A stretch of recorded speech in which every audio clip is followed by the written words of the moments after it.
my channel. So in this video guys, I will be showing you one of the orders that I've got from Lazada's 7th birthday. Or let's say, I got it after Lazada's 7th birthday kasi the day ng birthday ng Lazada, nawalan na ako ng budget and after it, dun na ako nagkaroon.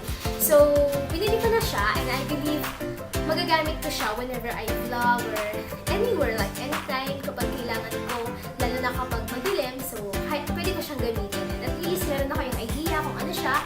It is not the ring light, but it's another kind of lighting na pwedeng gamitin for video purposes. So, let's go and unboxin natin siya.